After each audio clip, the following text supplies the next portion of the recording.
मिटाना तो एक बहाना है, आपके जीवन को दिव्य बनाना है। एक जन्म मां की कोख से और दूसरा जन्म किससे मिलता है बोलो? योग से। दिव्य जन्म, ये जो जन्म मिला है ये भौतिक जन्म है। इसी जन्म में दिव्यता प्रकटाओ और देखो परम सुख पाओ। डॉक्टर अनुराग जी, अब आगे का दायित्व तो आप निभाओ। एक बार जोरदार अभिनंदन है हमारे साइंटिस्टों की टीम के लिए भी। 5 लाख से बच्चे ज्यादा सेवा करते हैं, 5 लाख से ज्यादा, तब जाकर के सब सिलसिला चल रहा है। ऐसे नहीं हो रहा, सब मैं ही नहीं कर रहा हूं, और मैं तो कुछ कर ही नहीं रहा हूं। हम तो अकिंचन फकीर हैं, अदने से फकीर हैं, भगवान के चरणों की धूल भी नहीं है। लेकिन भगवान ने हमको जिस सेवा के लिए निमित्त बना रखा है उसमें लगे हुए हैं। जी डॉक्टर। ओम जी स्वामी जी, आपके श्री चरणों मेरा प्रणाम, आप सभी को मेरा अभिवादन। स्वामी जी, अभी हम एजिंग के बारे में बात कर रहे हैं, एंटी एजिंग के बारे में समझने का प्रयास कर रहे हैं। आज हम ब्रेन की एजिंग के बारे में देखेंगे कि ब्रेन के अंदर एजिंग कैसे होती है, उसके कारक कैसे हैं और उसके निवारण हम मेधावटी से कैसे कर सकते हैं, ब्रेन की एजिंग के प्रोसेस को कैसे स्लो कर सकते हैं। ब्रेन के एजिंग का ये सबसे टिपिकल सब्जेक्ट है। ब्रेन के सेल्स को, आइज के सेल्स को, हार्ट के सेल्स को रिजुविनेट करना, ये सबसे चैलेंजिंग जॉब है। सेल्स का रिजुविनेशन, उनके आपस के कनेक्टिविटी का भी रिजुविनेशन। हाँ, सेल्स से बनने वाले जो उनके ब्रेन के टिश्यू है, न्यूरॉन्स से बने हुए सिनैप्स, उनका फिर कोऑर्डिनेशन, कम्युनिकेशन, पूरे शरीर के 37 ट्रिलियन सेल्स के साथ संवाद करते हैं ब्रेन सेल्स। बड़ा गजब अजब गजब भगवान का ताना बाना है। समझी, कम्युनिकेशन की जो बात आज हम मॉडर्न साइंस में कर रहे हैं, समझी, वो नेचर ने अरबों साल पहले ही सेल के लेवल पे सेटअप की हुई है कि एक कोशिका दूसरे कोशिका से कैसे बात कर रही है, एक ब्रेन की सेल दूसरे सेल से कैसे बात कर रही है, और वो कनेक्टिविटी बताती है हमारे ब्रेन की पावर कैसी है। तो समझिए, अगर ब्रेन एनाटॉमी देखें, फंक्शन देखें, तो हमें ऐसा दिखाई दे रहा है कि किस तरीके से हमारा ब्रेन काम करता है, उसके अलग अलग हिस्से कौन से हैं। टेम्पोरल लैब जो अभी मैंने यहाँ सर्कल किया हुआ है, ये वो हिस्सा है ब्रेन का जो तय करता है कि हमारी मेमोरी कैसी है, हमारे याददाश्त कैसी रहती है, हमारी सुनने की क्षमताएं कैसी हैं, हमारा बिहेवियर कैसा है, और हमारे विचार कैसे जनरेट होते हैं, हमारे इमोशंस कैसे जाते हैं। तो अगर हम उसी के बारे में देखें और एक छोटा समझें कि ब्रेन के अंदर एजिंग का कैसा प्रोसेस है, जो एजिंग ब्रेन है वो लगभग एक कार्टून के तौर पर देखें तो ऐसा दिखाई देगा। अगर हम पूरे ब्रेन को एक वृक्ष के तौर पर माने, जो लेफ्ट हैंड साइड में है, जो आपका यंग ब्रेन है, तो यंग ब्रेन ऐसा दिखाई देता है जिसमें अच्छी अच्छी पत्तियां हैं। पर अगर आप इसको जैसे जैसे एज होना शुरू हो जाता है, जैसे कि नेचुरली केस में भी होता है, आप देखेंगे कि जैसे जैसे उम्र बढ़ती है, पेड़ की भी उसकी पत्तियां भी पीली पड़ने लगती हैं और ज़्यादा होती हैं तो लाल होकर गिरने लगती हैं, और ये पूरा एक पतझड़ वाली हालत आ जाती है। ब्रेन के केस में भी ऐसा ही है, जैसे जैसे उम्र बढ़ती है वैसे वैसे ब्रेन के सेल्स का नंबर कम होने लगता है, उनके बीच की कनेक्टिविटी कम होने लगती है, और जो ब्रेन फंक्शंस हैं वो कंप्रोमाइज़ होने शुरू हो जाते हैं। अगर हम एजिंग की बात करें और ब्रेन हेल्थ की बात करें, स्वामी जी, अगर आप देखें भारतवर्ष में जितने आज लगभग जो पॉपुलेशन है, हमारे पूरी जनसंख्या के लगभग 10% लोग 65 साल से ज़्यादा हैं, और चूंकि हमारे लाइफ स्पैन बढ़ते जा रहे हैं तो ऐसा देखा जा रहा है कि 2050 तक ये पॉपुलेशन 20% तक हो जाएगी, मतलब लगभग डबल हो जाएगी। तो जैसे जैसे एजिंग पॉपुलेशन बढ़ रही है वैसे वैसे बीमारियों के अलग नए नए घटक देखने को मिल रहे हैं। तो अगर हम वो देखें, अगर आप ये समझने का देखें कि कितने लोगों को मेंटल डिसऑर्डर्स हैं, जो एक ऐसी बीमारी है जिसके बारे में ज़्यादा लोग बात करना पसंद नहीं करते, सोशल स्टिग्मा के साथ आता है कि लगभग 15% एडल्ट्स के अंदर मेंटल डिसऑर्डर्स होते हैं जो एजिंग के साथ लिंक किए जा सकते हैं। हर 3 सेकंड में एक इंसान डिमेंशिया को डेवलप कर रहा है। डिमेंशिया मतलब भूलने की बीमारी, याददाश्त कम होने की बीमारी, और ऐसा कहा जा रहा है और ऐसा प्रोजेक्शन है कि 2050 तक पूरी दुनिया में लगभग 130 मिलियन पीपल होंगे जिनको डिमेंशिया होगा, जिनकी याददाश्त कम हो रही होगी।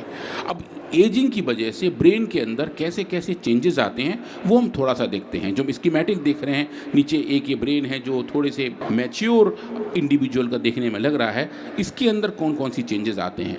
तो ब्रेन की जो आपस की कनेक्टिविटी है, समझिए जो सेल्स की आपस की कनेक्टिविटी है, वो कुछ केमिकल्स की वजह से होती है, जिनके आपस में केमिकल ट्रांसफर्स होते हैं, उनकी कैपेबिलिटी उम्र के साथ साथ कम होनी शुरू हो जाती है, और जो ब्रेन के अपने फंक्शंस हैं वो भी उसके साथ साथ कंप्रोमाइज़ होने शुरू हो जाते हैं। ब्लड का फ्लो कम होना शुरू हो जाता है, छोटी छोटी दिक्कत आने लगती हैं, जैसे कि शब्द याद नहीं रहते, शॉर्ट टर्म मेमोरी कम हो जाती है, नई चीज़ सीखने में तकलीफ़ हो जाती है, और ये याद करना कि कल मैं कहाँ था, परसों मैं कहाँ था, वो भी एजिंग के साथ साथ स्वामी जी आने लगता है। तो एजिंग के बारे में, ब्रेन की एजिंग के बारे में अगर हम समझें तो वो ये दिखाई देता है कि ये काम कैसे कर सकती है, इसके अपने अपने फंक्शनैलिटीज़ कैसे हैं और किस लेवल पर ये एजिंग हो जाती है।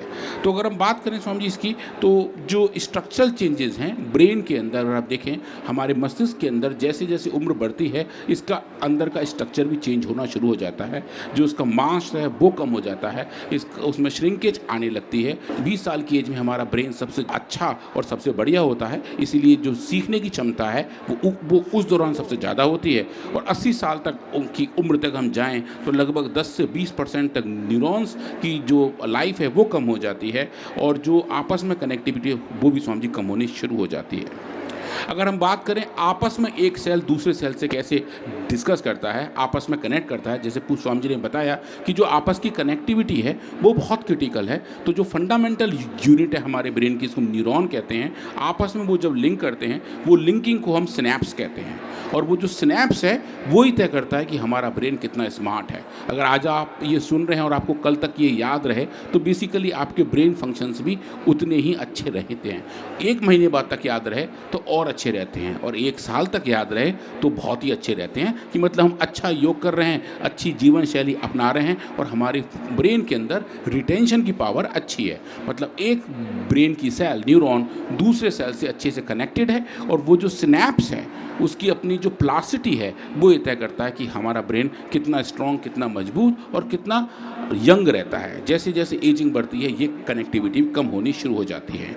तो जो आप देख रहे हैं अभी स्क्रीन पर, ये एक यंग ब्रेन है, जो एक ब्रेन की सेल्स हैं, इनकी आपस में कनेक्टिविटी हैं, और जब एजिंग होती है तो ये कनेक्टिविटी कम होनी शुरू हो जाती हैं। इनकी जो लेंथ हैं, जिनको हम डेंड्राइट्स कहते हैं, वो छोटे होने शुरू हो जाते हैं, और बीमारियों का एक बड़ा कारण यही बनते हैं। तो ये age dependent neuro anatomical changes हैं। ब्रेन की जो अपनी एनाटॉमी है वो कैसे चेंज होती है वो भी हमें इस छोटे से स्कीमेटिक से दिखाई देती है, जिसकी वजह से एनर्जी की सप्लाई कम हो जाती है, डेंड्राइट की जो आपस में कनेक्टिविटी है वो कम हो जाती है, न्यूरोनल इम्पेयरमेंट हो जाते हैं, और स्वामी जी उसकी वजह से कॉग्निटिव डेफिसिट आ जाते हैं। मतलब जो नॉर्मल हमारा व्यवहार है, जो नॉर्मल काम करने का तरीका है, याददाश्त है, निर्णय लेने की क्षमता है, शब्दों का सही चयन है, वो सब कम होना शुरू हो जाता है। अब 3 बड़ी बीमारियां हैं स्वामी जी जो लिंक होती हैं एजिंग ब्रेन के साथ। एक तो है एल्जाइमर। एल्जाइमर मतलब भूलने की बीमारी, याददाश्त नहीं रहना, शॉर्ट टर्म मेमोरी का गायब हो जाना। जैसे स्वामी जी आजकल हम कोई भी कुछ कहीं शॉपिंग करते हैं, किसी बैंक के पोर्टल पर जाते हैं, तो हमें हर चीज़ का आजकल OTP आता है। तो OTP जब आता है हम एक बार उसको देख के उसे पंच कर देते हैं, और 99% केस में 2 मिनट के बाद वो OTP हमें याद नहीं रहता। वो अल्ट्रा शॉर्ट मेमोरी है, मतलब हमारा ब्रेन उसको ऐसे ही प्रोसेस करता है कि जैसे ही वो नंबर याद किया और हमने उसे पंच आउट कर दिया, हम उसको भूल जाते हैं। उसके और थोड़े पीछे जाएं, जो शॉर्ट टर्म मेमोरी है कि हमने आज सुबह खाने में क्या खाया और कल हम कहाँ गए थे, वो शॉर्ट टर्म मेमोरी है। और जो बहुत पुरानी यादें हैं कि हम छोटे थे तो एक पेड़ पर चढ़ते थे, वहाँ से आम तोड़ के खाते थे, कभी कभी खुद भी गिर जाते थे, तो वो सब लॉन्ग टर्म मेमोरीज़ हैं। तो इन तीनों अलग अलग मेमोरीज़ का प्रोसेसिंग हमारे ब्रेन की क्षमता के बारे में दर्शाता है।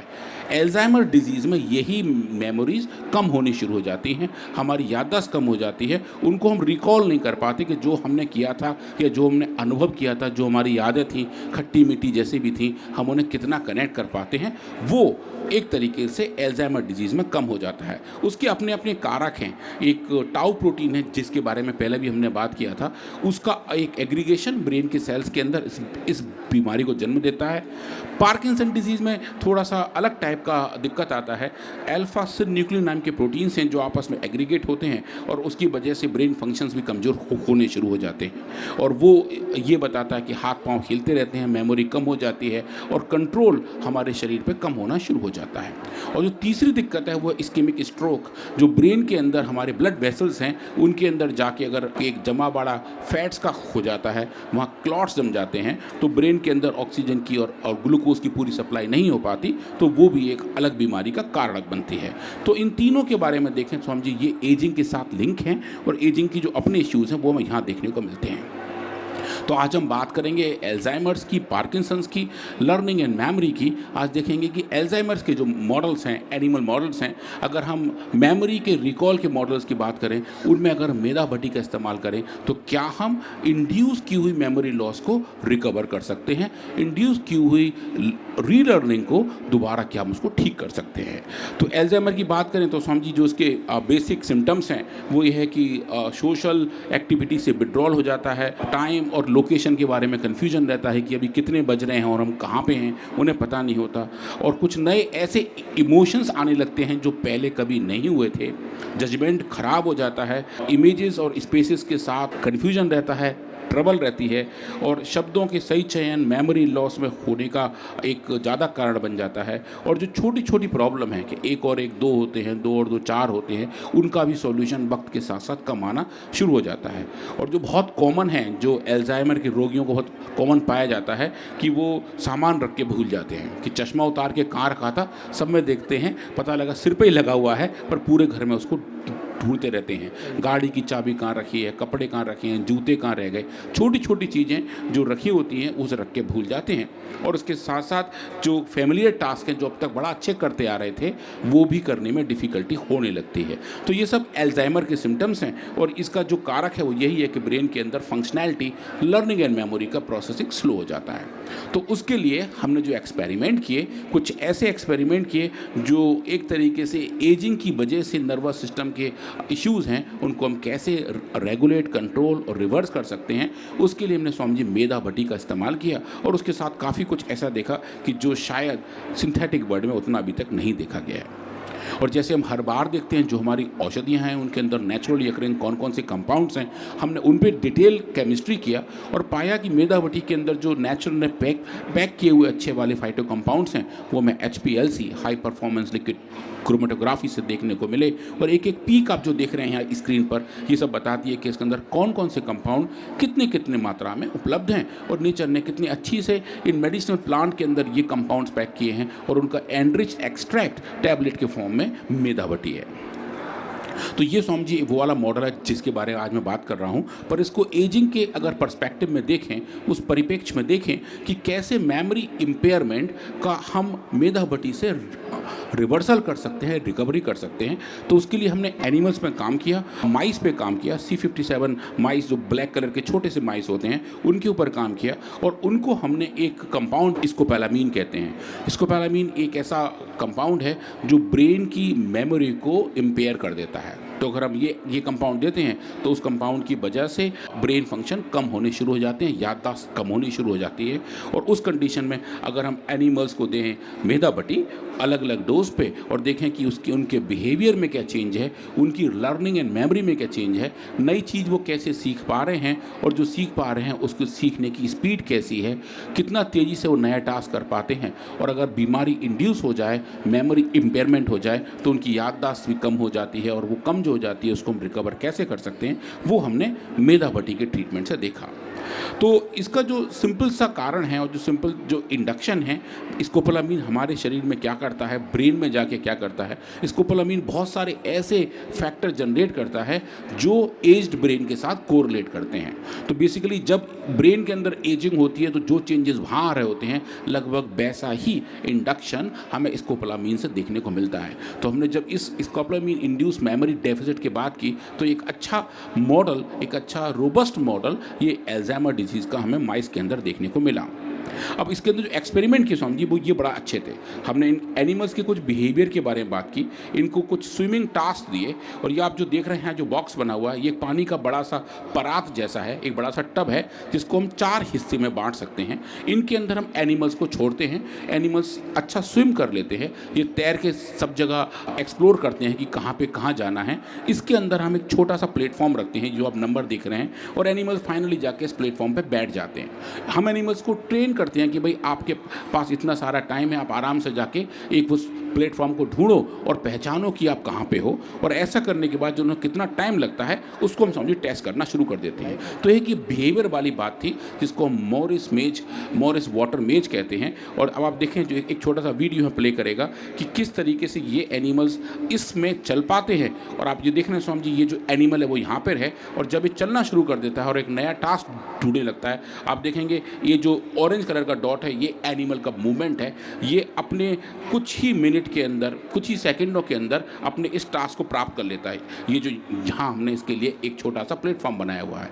जब हम इसी को देते हैं डिजीज़ कंडीशन में जहाँ ब्रेन की मेमोरी को कंप्रोमाइज़ किया हुआ है, तो आप देखेंगे इसको ढूंढने में बहुत टाइम लगता है। एनिमल गोल गोल गोल गोल घूमता ही रहता है और कई मिनट तक जो काम कई सेकंडों का था वो कई मिनट तक पूरा नहीं होता है। और जब इन्हीं एनिमल को हम देते हैं मेधाबटी, तो आप देखें स्वामी जी ये नॉर्मल एनिमल है जो लेफ्ट हैंड साइड टॉप में है, राइट हैंड साइड में डिजीज एनिमल है, और जो आप नीचे वाला देख रहे हैं मेधाबटी वाला, आप देखेंगे जो काम एनिमल अभी भी गोल गोल घूम रहे हैं वो एनिमल्स मेधाबटी के ट्रीटमेंट के बाद, उनके एक्सपोजर के बाद बड़ा अच्छे से अपने टास्क को अचीव कर लेते हैं और जाके वहीं पहुंच जाते हैं जहां उनको नॉर्मली पहुंचना चाहिए। तो ये जो बिहेवियर वाली बात है स्वामी जी ये बहुत क्लियरली दिखाई दे रही है। ये जो आपको ऑरेंज कलर का एक बिंदु चलता दिखाई दे रहा है ये एनिमल का पाथ है। आप देखिए जो टॉप राइट कॉर्नर में है वो डिजीज एनिमल है और अभी तक वो कंफ्यूज हैं, उनकी याददाश्त कमज़ोर हो चुकी है और वो पहचान नहीं पा रहे हैं उनको कहाँ कब और कितना पहुँचना है। इसको स्वामी जी आप देखें तो ये लगभग इनका पाथ का डेटा है। ये नॉर्मल एनिमल हैं लेफ्ट हैंड साइड में, डिजीज एनिमल हैं, और ये मेधाबटी द्वारा ट्रीटेड एनिमल हैं कि कम समय में जो भी उनके एज्ड ब्रेन जैसे फिनोटाइपिक चेंजेस हैं वो भी स्वामी जी ठीक होने शुरू हो जाते हैं।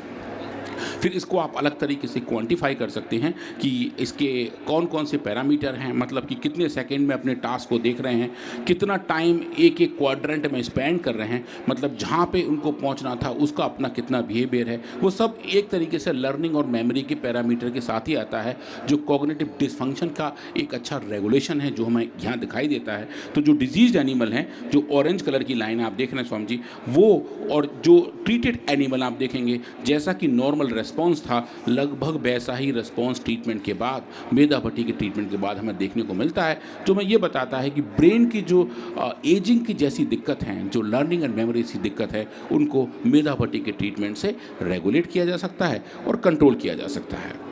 अब जो तीसरा बड़ा पैरामीटर है इसी एक्सपेरिमेंट का वो है स्विमिंग की स्पीड।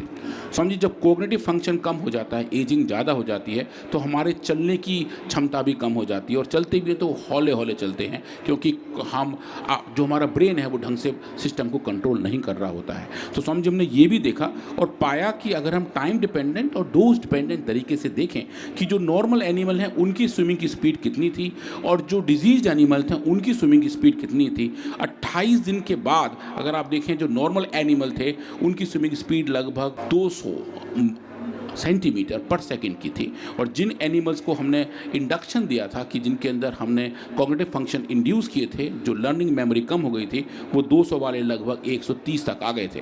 और जब इनको हमने ट्रीट किया मेधाबटी के साथ तो देखें स्वामी जी वो जो स्पीड है वो वापस आनी शुरू हो गई, उतनी ही तेज हो गई जैसे कि नॉर्मली नेचुरली एनिमल्स के अंदर थी, जो मैं बता रही थी कि ट्रीटमेंट के अच्छे बेनिफिट एनिमल्स की स्पीड के साथ भी दिखाई देते हैं। अब इसके साथ हमने कुछ और एक्सपेरिमेंट भी किए स्वामी जी, कुछ हमने नए बिहेवियर देखने का प्रयास किया जिसको हम एलिवेटेड प्लस मेज कहते हैं। ये बहुत सिंपल सा एक्सपेरिमेंट और बहुत ही बेसिक कॉन्सेप्ट पे काम करता है कि ये जो माइस हैं इनको छुपने में बहुत मज़ा आता है। इनको अगर आप ओपन जगह छोड़ दें तो ये ऐसा लोकेशन देखते हैं जहाँ पे कहीं छुपने की जगह हो। छुपम छुपाई के ये बहुत अच्छे खिलाड़ी हैं, तो ये जाकर उसी हिस्से को ढूंढते हैं जहाँ कवर्ड एरिया हो, जहाँ ओपननेस कम हो। तो स्वामी जी अगर हम एक क्रॉस बनाएं जिसके 2 आर्म कवर्ड हों और 2 आर्म खुले हों, क्लोज आर्म और ओपन आर्म में अगर एनिमल को रख दें तो आप देखेंगे एनिमल तुरंत जाते ही क्लोज आर्म के अंदर जाके बैठ जाते हैं, जो आपको अभी इसी वीडियो में दिखाई दे रहा है। इसलिए हमें बताता है कि ये एनिमल का नॉर्मल बिहेवियर है। पर जो एनिमल्स जो बीमार हैं, जिनके अंदर हमने एजिंग जैसे ही न्यूरोलॉजिकल चेंजेस इंड्यूस किए हुए हैं, तो आप देखें स्वामी जी उनका डिसीजन मेकिंग थोड़ा सा स्लो हो जाता है, वो सीधे वहाँ नहीं पहुँचते, वो और जगह जाके थोड़े कन्फ्यूजन के साथ रहते हैं। ये जो आप डॉट देख रहे हैं येलो कलर का, ये नॉर्मल एनिमल है जो फटाक से कुछ ही सेकंड में, लगभग 20 सेकंड में यहाँ पहुँच जाते हैं, और ये डिजीज एनिमल है जो अभी भी एक्सप्लोर कर रहे हैं कि कहाँ जाना है और कैसे करना है। और जब आप उसको कंपेयर करते हो मेधा भट्टी के ट्रीटमेंट के साथ कि जो टाइम एक एनिमल क्लोज आर्म में जाने को लगा रहे हैं जो बीमारी की वजह से कम हो गया था, वो स्वामी जी आप देखेंगे मेधा भट्टी के ट्रीटमेंट से वापस नॉर्मल हो जाता है जैसा कि उसको होना चाहिए था। ये स्वामी जी ऐसे वाले फाइंडिंग्स थे जो हमें ये बता रहे थे कि ब्रेन फंक्शन के जो कॉग्निटिव रेस्पॉन्सेज हैं उनको हम मेधा भट्टी से ठीक कर सकते हैं और एक अच्छी फंक्शनैलिटी के साथ उस वो हम फाइंडिंग पा सकते हैं। ये उसका समरी डेटा है। ये नॉर्मल एनिमल है, ये डिजीज्ड एनिमल है, और स्वामी जी ये देखेंगे ये ट्रीटेड एनिमल है। तो ये मेधा भट्टी का रिस्पॉन्स है, ये बीमारी का रिस्पॉन्स है, और ये नॉर्मल है। आप देखेंगे इनके अंदर एक बहुत अच्छी सिमिलरिटी हमें देखने को मिल रही है कि जैसा रिस्पॉन्स यंग और अच्छे ब्रेन वाले एनिमल्स का हो सकता है वैसा ही मेधा भट्टी के ट्रीटमेंट से हमें देखने को मिल रहा है। अब ये जो ऐसा हो रहा है इसके पीछे कारण क्या है, जो इसका कारणकारी सिद्धांत है, अगर आप उसके बारे में देखें तो वो स्वामी जी एक बहुत ही स्पेसिफिक एंजाइम एक्टिविटी के साथ लिंक होता है। तो स्वामी जी हमारे ब्रेन के अंदर ब्रेन के सेल्स आपस में जो कम्युनिकेट करते हैं वो एक केमिकल के ट्रांसफ़र की वजह से करते हैं जिसका नाम है एसिटाइल कोलिन। वो बेसिकली एक सिग्नल है जो एक न्यूरॉन दूसरे न्यूरॉन तक पहुंचाता है और इस तरीके से वो आपस में कम्युनिकेशन करते हैं। अब ये जो कंपाउंड है इसको च्यू करने के लिए, इसको मैनेज करने के लिए शरीर में एक एंजाइम भी होता है जिसको हम एसिटाइल कोलेस्ट्रेज कहते हैं, ACHE। अगर ये एंजाइम का लेवल ज़्यादा है तो ये बेसिकली एसिटाइल कोलिन का लेवल कम कर देता है क्योंकि ये उसको बेसिकली कैंची की तरह काट देता है। तो बीमारी के दौरान शरीर में ACHE का लेवल बढ़ जाता है। जो क्लिनिकल कंडीशन में देखा गया है कि ह्यूमन सेरेब्रो स्पाइनल फ्लूइड जो हमारे शरीर के अंदर, जो हमारे स्पाइनल कॉर्ड के अंदर एक लिक्विड भरा हुआ है जिसमें हमारा स्पाइनल कॉर्ड टंगा हुआ है, उस फ्लूइड के अंदर अगर आप देखें तो ACHE ये जो एक्टिविटी है ये बढ़ी हुई पाई जाती है जो एजिंग के साथ सीधे सीधे लिंक होती है।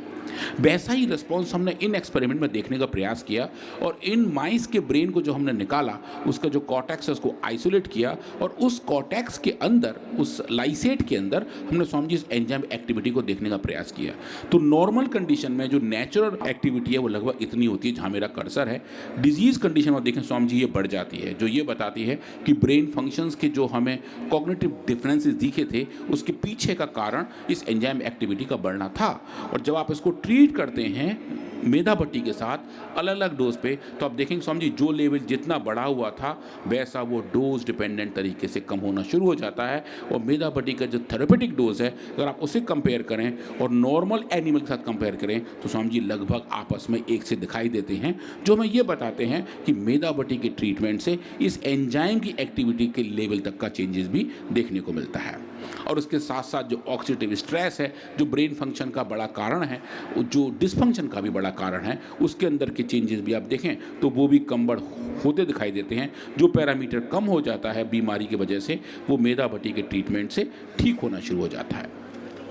अगर ऐसा है तो क्या हम इसको स्ट्रक्चरली भी नाप सकते हैं? तो समझिए हमने इन एनिमल्स के ब्रेन्स को आइसोलेट किया और उनके अंदर हिस्टोपैथोलॉजी करके देखा कि ब्रेन के अंदर जो न्यूरॉन्स की डेंसिटी है वो कितनी है। एजिंग की वजह से भी जो डेंसिटी कम हो जाती है वैसा ही रिस्पॉन्स क्या हमें स्कोपोलामाइन इंडक्शन की वजह से दिखाई दे रहा है। समझिए अब देखेंगे ये नॉर्मल एनिमल्स का है, ये डिजीज़ एनिमल का है। जो भी डेंसिटी थी जो मॉडिफाई हो रही थी वो मेधा भट्टी के ट्रीटमेंट से उस स्ट्रक्चर लेवल पर भी ठीक होनी शुरू हो गई। और जो रेस्पॉन्स थे जिसको अगर आप नापें स्वामी जी, जो बीमारी की वजह से ये जो डेंसिटी कम हो गई थी ये मेधा भट्टी के ट्रीटमेंट से डोज डिपेंडेंटली ठीक होनी शुरू हो गई। तो हमने एंजाइम के लेवल पर चेंज देखा, ऑक्सीडेटिव स्ट्रेस के लेवल पर चेंज देखा, फंक्शनैलिटी के लेवल पर चेंज देखा और साथ के साथ हिस्टोपैथोलॉजिकल लेवल में हमें चेंज देखने को मिले। जो बीमारी की वजह से हो रहे थे, एजिंग के जो कारक हैं वैसे कुछ देखने को मिल रहे थे, उसका हमने अच्छा एक रिकवरी देखी। पर स्वामी जी वो सब कुछ हमने देखा था माउस के ब्रेन में, क्या ऐसा ह्यूमन सेल्स में भी होता है क्या? स्वामी जी फिर हमने वो कुछ एक्सपेरिमेंट किए। डॉक्टर कुणाल भट्टाचार्य जी की टीम ने इस पर काम किया और उन्होंने जो ह्यूमन सेल्स हैं, ह्यूमन न्यूरो 2A सेल्स, उनको लैब में ग्रो किया और उनके आपस की कनेक्टिविटी देखी कि एक सेल दूसरे से किस तरीके से कनेक्ट हो रहे हैं। उनके बीच की जो कनेक्टिविटी है, जो न्यूराइड्स हैं उनका लेंथ कितना है, जिसकी वजह से वो आपस में कनेक्ट होते हैं। समझिए जैसे दो लोग आपस में हाथ मिलाते हैं, वैसे ये सेल्स आपस में इंटरेक्ट करते हैं। तो हाथ की जितनी ज़्यादा लंबाई है उतनी दूर तक हाथ मिलाया जा सकता है। तो समझिए इन्हीं सेल्स के अंदर जो इनकी लेंथ है, जो न्यूराइड की लेंथ है, वो हमने नापी और पाया कि जो नॉर्मल कंडीशन में ये अच्छी खासी जो भगवान ने, नेचर ने लेंथ बनाई है, जब इसको स्कोपोलामीन से इंड्यूस करते हैं तो ये लेंथ छोटी हो जाती है, जिसकी वजह से कनेक्टिविटी गायब हो जाती है। और जब उसको हम ट्रीट करते हैं मेधाबटी से तो एक अच्छा रिकवरी हमें दिखाई देता है, जैसा कि पहले था लगभग वैसा ही दिखाई देता है स्वामी जी। और आप देखेंगे ये जो आपस में इनकी लेंथ है, न्यूराइड की लेंथ है, ये हमारे ब्रेन फंक्शन का, कनेक्टिविटी का एक बड़ा कारण है। तो समझिए ये वो रियल इमेजेस हैं सेल्स की, ये ब्रेन सेल्स हैं, इनके अपने अपने न्यूराइड के लेंथ हैं। स्कोपोलामीन की वजह से, उस न्यूरोटॉक्सिटी की वजह से ये कम हो जाती हैं। और आप देखेंगे मेधाबटी के ट्रीटमेंट्स हैं, इनमें एक अच्छा रीजनरेशन दिखाई देता है, जो ये बताता है कि ब्रेन फंक्शंस की जो बेस कॉज है, जो एजिंग की वजह से कम होते हैं, उसको मेधाबटी के ट्रीटमेंट से ठीक किया जा सकता है। और हर एक सेल्स की अगर आप लेंथ नापें, एक एक सेल के अंदर जो न्यूराइड हैं माइक्रोमीटर में कितने लंबे हैं उनको नापें, डिजीज़ की वजह से, इंडक्शन में से कम हो जाते हैं। और जैसे जैसे आप ट्रीट कर रहे हैं मेधाबटी से, समझिए अब देखिए वो बहुत अच्छे तरीके से रीजनरेट हो रहे हैं, रिकवर हो रहे हैं। और जो बता रहे हैं कि ब्रेन फंक्शंस में ह्यूमन न्यूरॉन्स के अंदर भी जो कनेक्टिविटी है वो बेटर की जा सकती है। इसके पीछे का भी क्या कारण है, हम उसके ऊपर भी गए और पाया जो अलग अलग नर्व ग्रोथ फैक्टर्स हैं उनका जीन एक्सप्रेशन भी इसी ट्रीटमेंट की वजह से ठीक होने लगता है। और जो हम बताता है कि फंक्शनैलिटी, एक ग्रोथ फैक्टर की जो बात है, जो एक तरीके से ड्राइव करता है कि कितनी सेल्स ग्रो करेंगी, आपस में कनेक्ट करेंगी, वो भी स्वामी जी देखने को हमें मिलती हैं। ये पूरी फाइंडिंग लेकर स्वामी जी हम एक बड़े जर्नल के पास गए, मॉलिक्यूलर न्यूरोबायोलॉजी, जो न्यूरो साइंस का एक बड़ा जर्नल है। और ये बताते हुए मुझे स्वामी जी बहुत हर्ष और गर्व है कि एक पॉली हर्बल मेडिसिन दिव्य मेधाबटी एक ऐसी कैपेबिलिटी के साथ आती है जो कॉग्निटिव फंक्शंस की इम्पेयरमेंट को भी ठीक कर सकती है, ऑक्सीडेटिव स्ट्रेस को ठीक कर सकती है, और सेल सिग्नलिंग का जो पूरा पाथ है जो न्यूरो प्रोटेक्शन के लिए ज़रूरी है, वो स्वामी जी अच्छे तरीके से ठीक कर सकती है। ये एक ऐसी फाइंडिंग थी जो हर्बल वर्ल्ड में एक न्यूरोलॉजिकल इवेंट के लिए स्वामी जी बहुत ही इम्पॉर्टेंट फाइंडिंग है। इसको काफ़ी लोग अब फॉलो कर रहे हैं और रिसर्च के जो हमारी फैटर्निटी है, साइंटिफिक फैटर्निटी है, वो भी इसको बहुत अच्छे से एक्सेप्ट कर रही है। तो मैं आप सब